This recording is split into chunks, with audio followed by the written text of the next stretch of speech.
Moving on with the agenda, we're at the point where we have Mr. Figueroa will give us our public hearing on violence, vandalism, substance abuse report. Okay, good evening, everyone.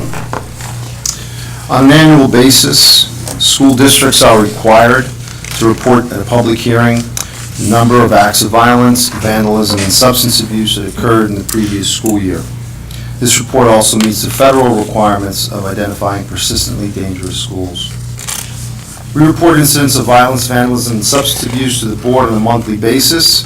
At this meeting, I'd like to review a summary of the incidents that occurred during the 2014-2015 school year. In terms of violence, total incidents of violence, which are fights, threats, assaults, were up from 18 to 24 acts from the 2013-14 school year to the 2014-15 school year.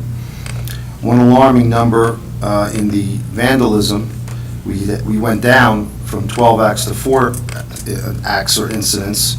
However, there was a cost associated with that. In 2013-14, the cost of vandalism was $50.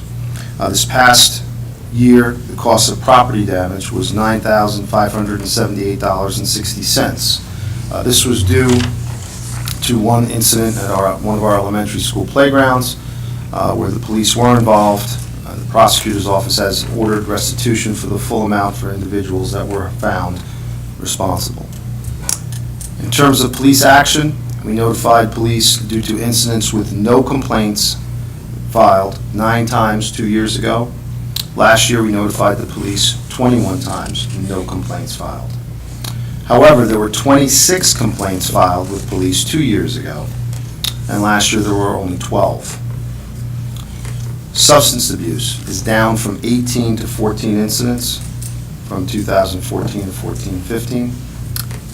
So the total violence, vandalism, weapons, and substance abuse is down from 54 incidents to 50 incidents last year. In terms of harassment, intimidation, and bullying, in 2013-2014, there were 106 total HIB investigations throughout our schools with 36 confirmed HIBs. In 2014-2015, we had 147 investigations, which is up from the previous year. However, we had 35 confirmed HIBs, which is one less. The reason for the increased investigations are due to the efforts of our trained administration, our student assistance specialists, our counselors, teachers, support staff, and the understanding that all HIBs or HIB-related events must be investigated. Even with the increased investigations, we continue to overall reduce our numbers of confirmed HIBs. Our student assistance specialists, our counselors have increased our individual and group counseling efforts. They provide valuable crisis counseling for students and families. Many serve vital roles on each school's safety team, which is charged with reviewing and addressing HIBs and trends in each building. One area that we are concerned with and we are addressing is cyberbullying. That's an issue that we see not only here in the state of New Jersey, but across the country. This is an issue at schools everywhere. We've increased training for staff on how to be proactive addressing social media issues.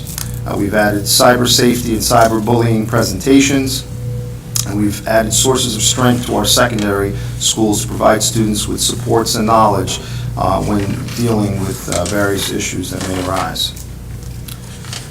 In November last year, we had 20 total investigations from September, October through November, with 9 confirmed HIBs. And this year, we have 42 investigations, which is up, but only 8 confirmed through November.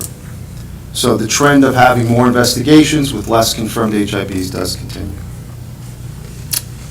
The district's efforts to prevent school violence during Violence Awareness Week have been previously reported by the superintendent. Activities will continue throughout the school year to ensure that our schools remain safe. Activities were organized in all of our schools during Violence Awareness Week to prevent school violence and highlight the importance of school safety. In addition, our administration and staff review policies and regulations on safety crisis procedures and important topics promoting student safety regularly. Some examples of the activities are sources of strength training, Rachel's Challenge projects, distribution or honor and integrity pins, teen dating violence video at the high school, buddy activities in the elementary schools, positive messages, school spirit days through the district, stopbullying.gov webinars, cyberbullying programs, door decorating contests, and Do Now curricular activities. I'm happy to report that due to our effective training of staff, the work performed by our school security coordinator, Paul Nadalicio, and our security team, supervisor of student services, Danielle Blaylock, and our student assistant specialists, school counselors, nurses, teachers, support staff, and our administration. We have made significant strides in reducing incidents overall. We have more work to do, and we appreciate the hard work of Dr. Valesky and, of course, the Board of Education's support. The additional school counselors at the high school and at Churchill will also have a positive impact on our students and schools. In summary, East Brunswick public schools are safe schools, but we continue to look for ways to improve our school climate throughout the district. We have strong administrators, well-trained student assistant specialists and school counselors, caring teachers and nurses and support staff, wonderful students, and supportive parents. We continue to look for proactive approaches to addressing the safety of our over 8,000 students and our over 1,000 staff in our 11 schools. Any comments? Is there any comments from anyone on the board or the public in regards to that report? I just have a question. Sure. For HIB, it says student offenders, student victims. For the student victims, do we know who the offender is? It is other students? You're looking at the offenders and victims that Right. you have in front of you? Right. Those are victims of all, it doesn't have to be HIVs. Those are just of all, and it could be HIV, violence, vandalism, could be anything. Oh, it could be any, okay. I thought it was all, I thought everything below the yellow line was HIV. Okay, got it, thank you.